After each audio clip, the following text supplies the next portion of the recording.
everyone. Today is a new day. I have an announcement.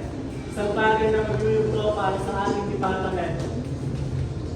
Tinagaman ako i-promote si Miss Tiffany bilang team lead.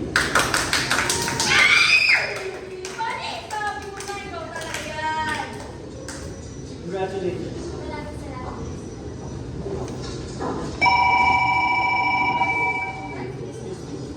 Lola?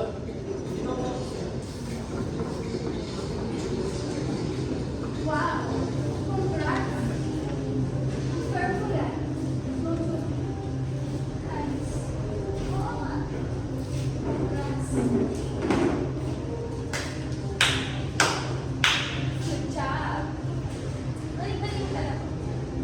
Salamat din sa inyong lahat. I have another announcement. Dahil naniniskino kayo sa iba't ibang lugar upang magsagawa ng research. Miss Jamaica, Margaret, at Tiffany, kayo ang maniniskino sa Ilocos Norte upang magsagawa ng research patungkol sa ating Pangulo. Maliwanag? Kayo naman ni Laura at Wendy, kayo ang pupunta sa Cavite upang maghanap ng impormasyon patungkol sa lumang simbahan doon. Ang tatawid leader nyo ay Jake Jacob Road lang. Thank you, sir. Pagpapilihan natin. Goodbye.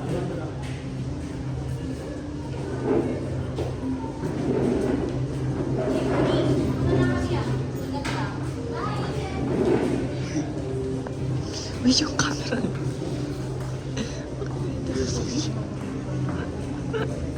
Seryoso? Mas talagang takot dito. Siguro, mas special na ginawa. Special na ginawa? Baka naman special na tao para ginawa.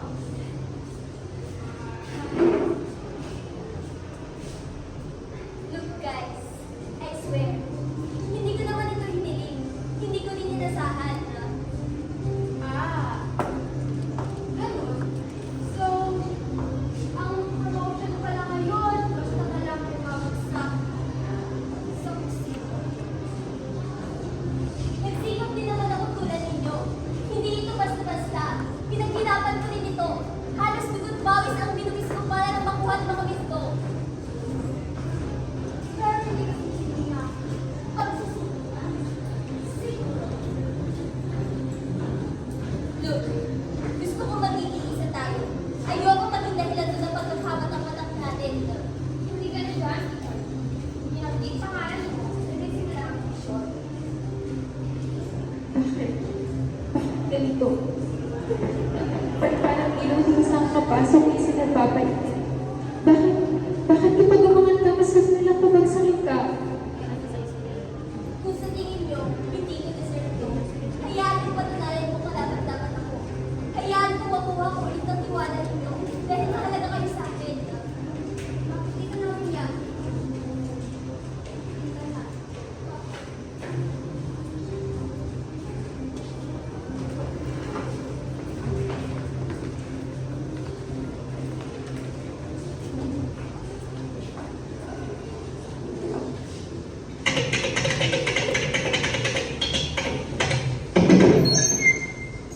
Tiffany, Bakit ka nandito? Tita. kasi mahal kita. At nararamdaman ko na kailangan mo ako. Dahil ikaw malita, Tiffany. Promoted ka. Congrats. My love. Hindi ka na. Diba sabi sa'yo kaya mo yan? Pero, hindi sila masaya. Parang kasalanan ko pa lang pumunta ko. Ang sakit, Ellie. Ang bigat sobra. Love, sila mo lang ako. Hindi mo sila ng pagsusunod. Hindi mo sila ng pagsusunod. At alam mo, hindi mo sila na. Hindi mo na lang pag-iba na nag-excel ka. Salamat, Ellie. Kailangan ko yan. Kailangan kita. Pero love, kumain mo tayo sa labas. Celebrate natin yung pagkapromote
Napakaganda po, Father Rolly. Parang bawat umikat ni Benzo. Father, ano po ito?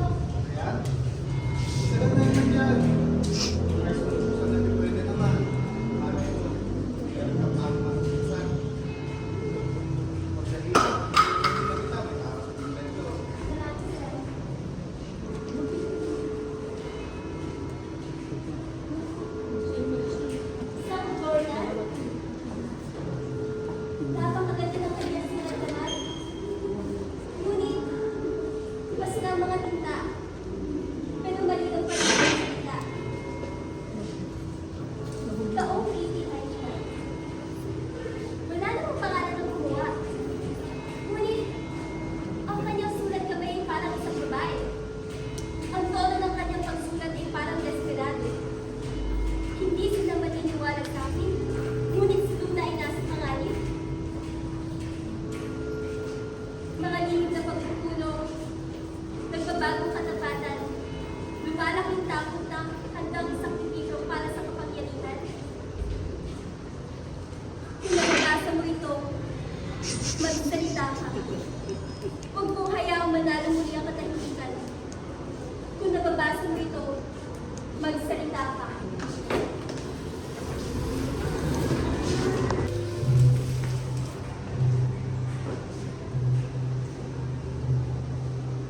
Mga tolda! Ganito ba ang hukbo ng Pilipinas? Walang tangan, walang disiplina, walang pagkakaisa. Hindi tayo lalayo at kanya-kanya tayo. Tunay na kaaway, hindi ang mga Amerikano kung yung sarili natin pagkawatak-watak.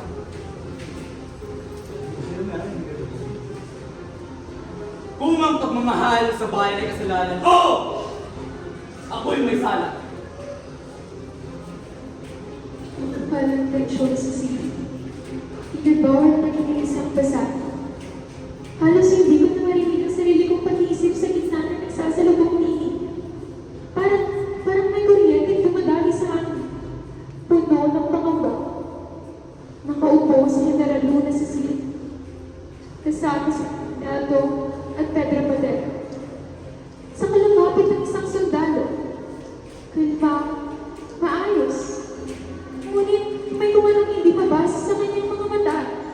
May dala siyang balita, ngunit hindi ito balita, parang isang sulyap ng apoy. Senyor Presidente, nais mo ay pag-usap ng nakapamulo ng komisyon. May kondisyon silang hinihingaan. May kondisyon? Walang kondisyon sa kalayaan! Ang momento! Hayaan natin magsalita sa itong matera. Nais silang isulungan ang ekonomiya ng Pilipinas. Kung tayo mula sa Adul Protectorate, tayo ng Amerika. Ayon sa sariling batas sa soberanya ay nasa kamay ng mga Pilipino, hindi ng banyakan. Hindi ko itong mungkay. Balita ito. Balita o bala? Mierda! Paano nyo nagagawang magtiwala sa tamang dating kasabwat ng Espanya? Kung may ganyan tayong kasama, hindi na natin kailangan ng kaaway. Tingnan mo, narito ang tunay na salot ng revolusyon. Mga Amerikano bilang malakas sa bansa sa mundo. Kung may pagkalakalan tayo, unad tayo, kapalit ang aming laman. Hindi ako lalaban para sa isang bansang ibebenta sa banyaga. Nagtalim ba tayo mga kaibigan? Nagtalim ba tayo mga pagsigma? Wala tayong bala. Wala tayong pagkain. Kahit nasa doktor. Pagod yung itin ang pangalan ni Rizal para sa iyong kataksilan. Nung naalala ko ang anak mo sa labanan, uniwan niya ang kanyang mga kasamahan na pagbubuan silang lumalaban. Wala anak ko sa labanan na kasisingin mo ang pamilyan. Hindi ito paninisi. Ito ay katotohanan. Nasa dugo niyo ang pagtalikod at pagtataksil sa bayan. Pagkakanila kayo nakaligtong si Juan. Kung narito siya, hinintay siya sa ginawa niya sa asawa niya. Luna! Luna! Ito! Pangalan ng Republika ng Pilipinas, pinag-gustuhin ng traidor na ito. Yung traidor! Bakit ito? Bakit ako?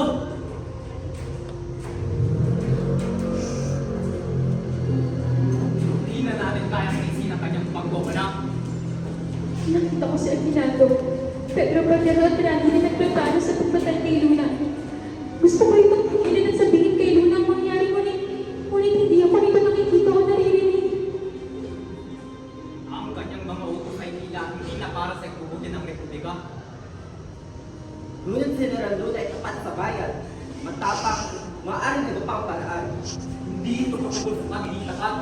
Ito'y patungkol sa pagkakaisa. Kung patuloy siyang magiging sagawan, mawawasak ang ating laban. Anong nais yung gawin sa inyo? Hindi ko kayo pipigilan kung may gagawin lang. Ngunit yung pakatatandaan, ang katahimikan ay minsan mas makapangyarihan kaysa sa sigaw.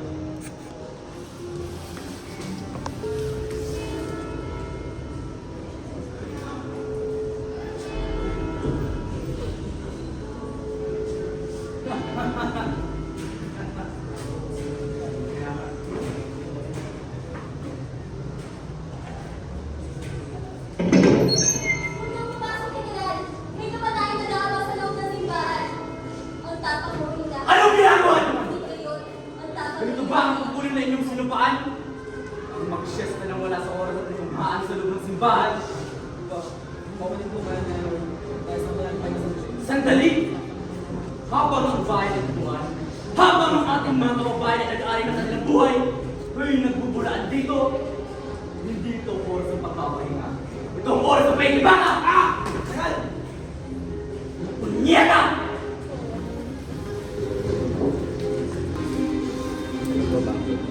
Senyor Presidente, yan din ang nais kong tanong. Pinadala ako ng telegrama ng Presidente. Anong ibig sabihin? Umalis. Kung bakit niya ako pinatawag? Anong klaseng pamamahala to? Baka nakalimutan mo. Imposible! Eh ikaw, kung bakit ka nabubuo sa upuan ng Presidente? Kung bakit kinayata hindi mo pinapakita pang sapatos sa mga Amerikano? Ikaw! Talagang sumusobra. Alam mo ba yung balon sakit sa bayan? Sa kwartong ito ay ako lang. Ay, ito ang Pilipinas. Ngunit hindi sapat na ipaglaban sa umamatay para sa kanya. Kung may damal ka lang, hinamon sana kita ng Sige, sumubog nyo atras! Samang-sama na ako sa mga Maria na to! General, ang totoo lang binabala ka lamang ng patayin. Minsan sa tabi natin, mister.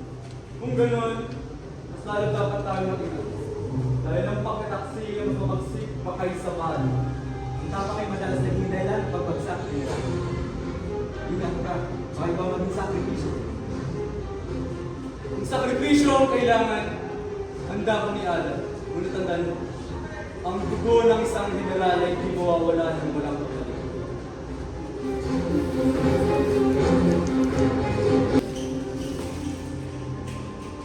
Ano ibig sabihin? Bakit sila ako ay pinapalitin? Tapos ka na, General!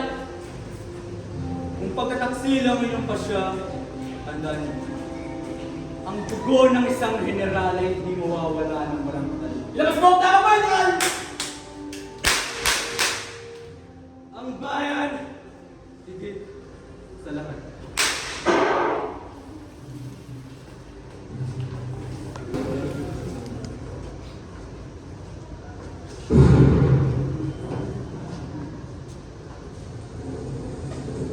Diyos ko, nakita ko si General. Sa simbahan. May dugo. May pagtataksil. Hindi. Panaginip lang ito. Panaginip lang. Ngunit, bakit malinaw? Bakit parang totoo? Kung panaginip lang bang ito, bakit damdam ko pa din ang bigat?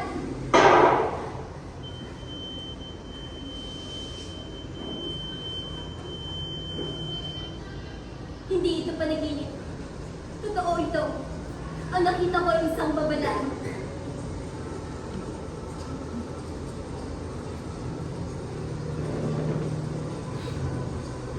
Ang weird. Pero, parang totoo talaga lahat ng nakita ko.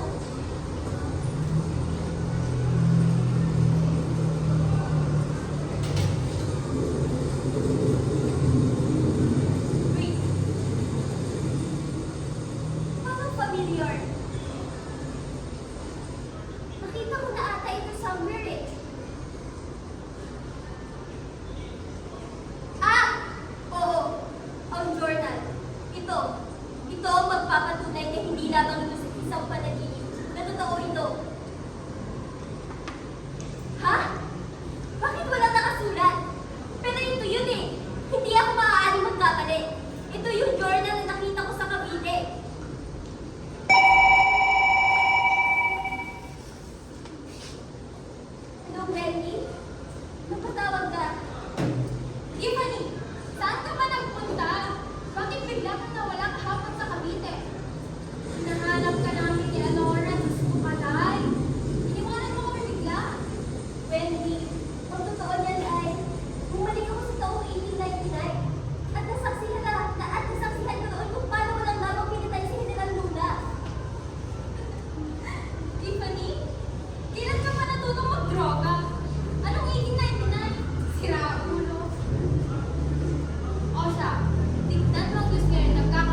Magtulungan po tayo.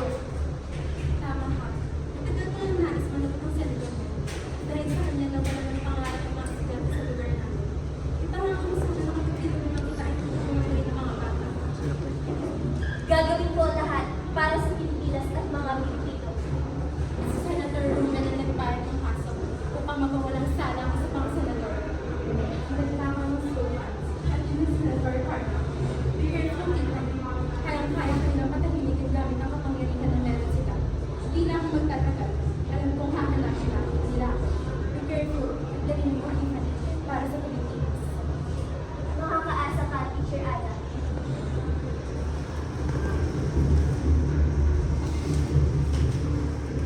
Kailangan ko ng gumalaw. Kailangan ako ng bansang Pilipinas. Kailangan na ng mga nananakot na nagot. Para sa Pilipinas, sa mga Pilipino, kaya General Luna at kay Teacher Ada.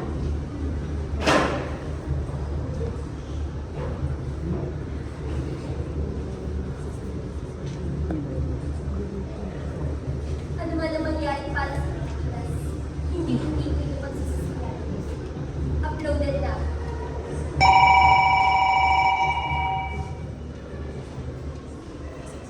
Hello, sir. Bakit po kayo napatawag? Miss Tiffany, ano itong napapalitaan ko ah?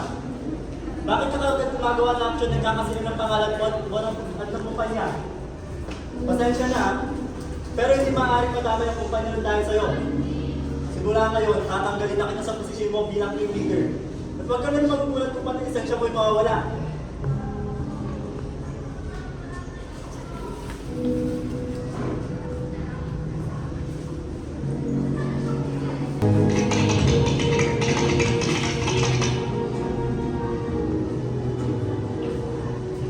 No!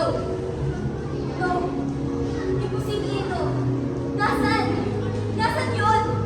Wala yung folder ko! Yung drafts! Yung buong article ko! Sinend ko yun! Wait, bakit wala? Access denied? Paano? Sarili kong drive to!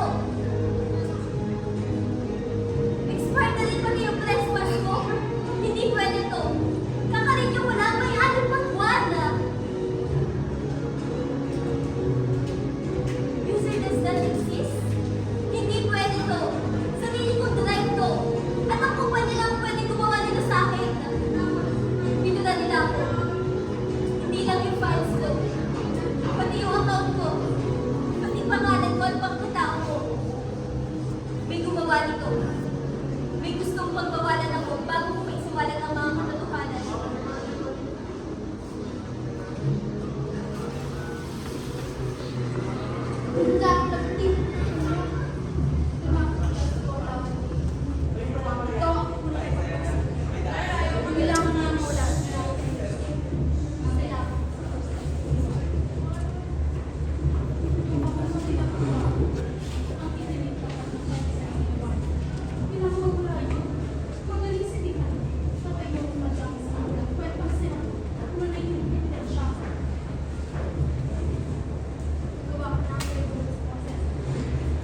Huwag kang mag-alala. Sigurado ako sa top step, mananahimik na rin. Sinuloy mo lang rin. Dahil kung magawa mo ito ng ayos, asahan mo na ang bilang sa best friend sa bansa.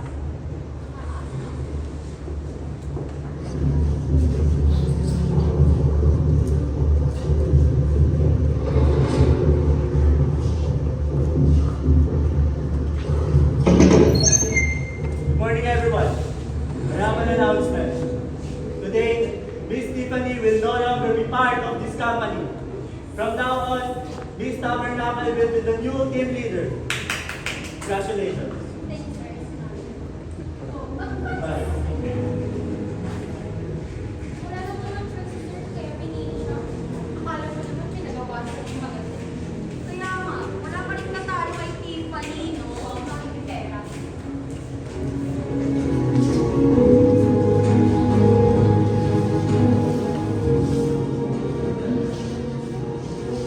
Ang hirap na ng halaga.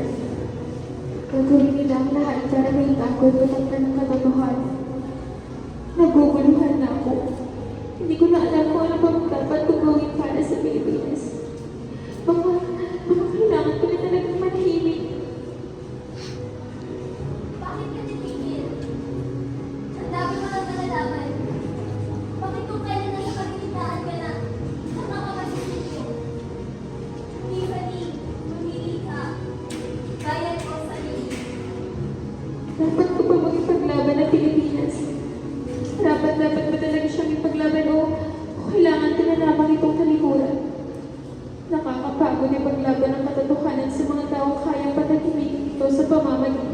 kapangyarihan. Titigil na ako. Buo na ang desisyon ko.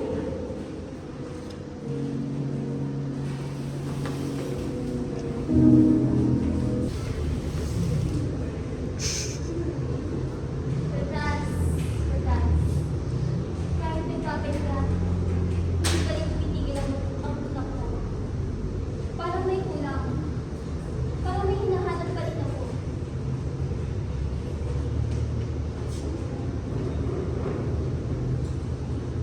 Hindi. Hindi ito maaari. Ito yung journal na nakita ko sa simbahan, sa altar, sa Cavite. Paano napunta ito dito? Ma'am, may nakita ka, mahalata, ina. Saan niyo nakuha ito? May nakita ko ganito sa Cavite. Sa isang lumang simbahan. Pareho-pareho. Ah, Cavite ba ka mo? Tagal na yun. At ang may akdana ay ako. Tahimik akong tao. Nasa mata ka. Ka, hindi rin kinakamaan. Sa dahilan kung bakit buhay kami, pagkawanan ng mga kain. Oo, sa akong saksi, hindi ka nakapagkas. Hindi rin ba yan? Pero hindi ako nalimutan ka. At nung nakita mo yan sa simbahan, hindi sabihin na ang susunod saan? Sa kwento, sa laban, sa kasaysayan. Hindi lahat ng saksiyan hindi magsalita sa kain. Kaya mapag-isipan mo yan. Hindi mo na at nararamdaman mo na yung lahat. Baka ikaw na talaga ang natin ng kasaysayan. Hindi ko alam kung handa ako. Walang handa sa katotohanan nila. Pero ang tanong, handa ka ba magsalita kahit na kaya mag-iinit? Kung ganon, kailangan ko nang magsalita, sumulat. Hindi lamang para sa akin, para sa susunod, at para sa mga pinatay. Tama. Yari ko na sa kanya. Hindi lamang tutulong. Hindi lamang sa at minsan.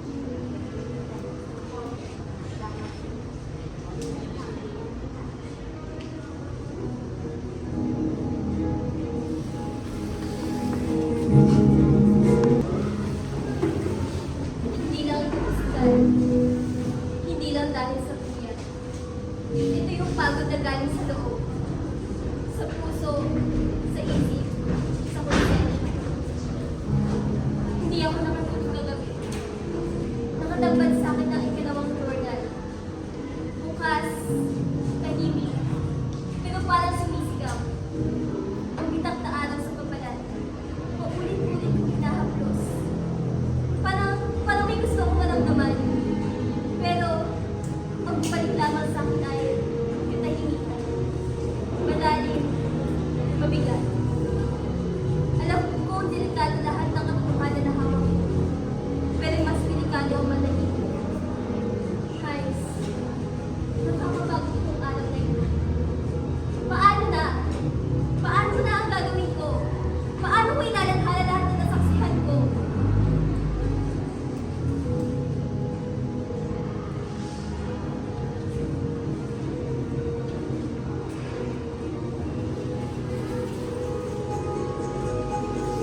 Be professional, be mature.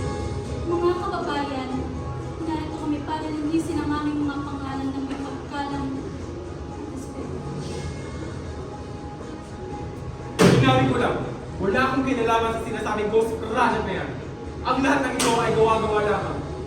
Kung may ebidensya sila, ipakita nila, handa akong harapin ito. Bilang isang senator ng Pilipinas, gusto ko lang linawin, wala akong kinalaman sa mga ghost project na yan. Ilang taon na ako nanunungkulan sa bayan. Sinikat kong maging tapat at sumunod sa batas. Kung may pwede magsisihin, hindi ako yun.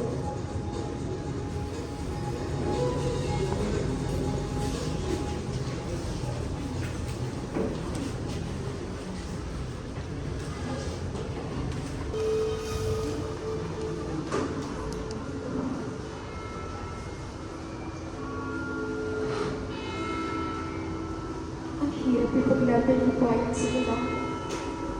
Ganito pala ang pakiramdam. Tinugol ko ang aking lakas, ang aking mga gabi, ang aking mga pangarap lahat para sa Pilipinas. Hindi lamang ako nang hindi paglaban sa inyo, kundi sa mga taong nais akong papansin at nais akong patahimikin.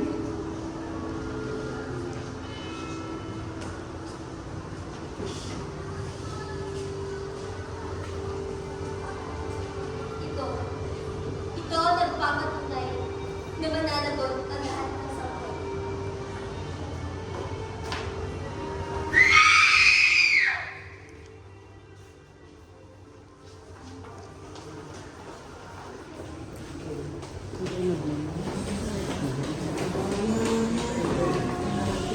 The victory. The story that whispers warnings. Ang bayan, higit sa lahat. A reminder that the nation's greatest battle is not yet finished, and it is ours to continue. With that, let us now welcome the people who bring life to our way, the cast of Balintuna.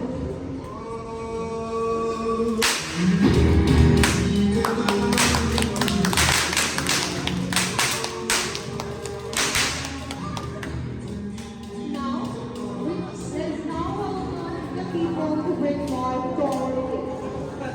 Let us welcome Working College.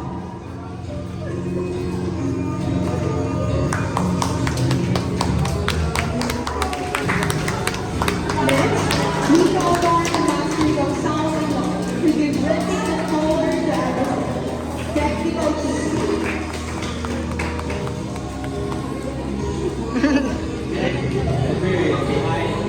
Tiffany's Boys.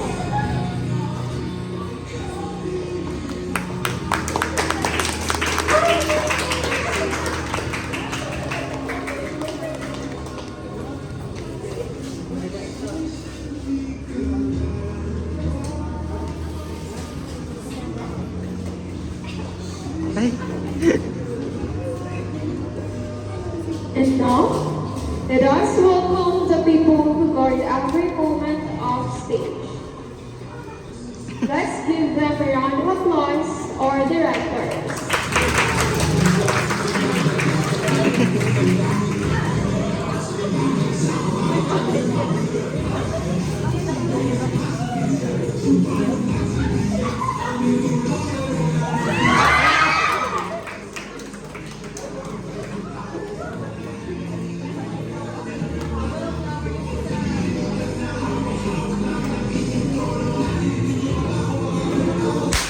ay!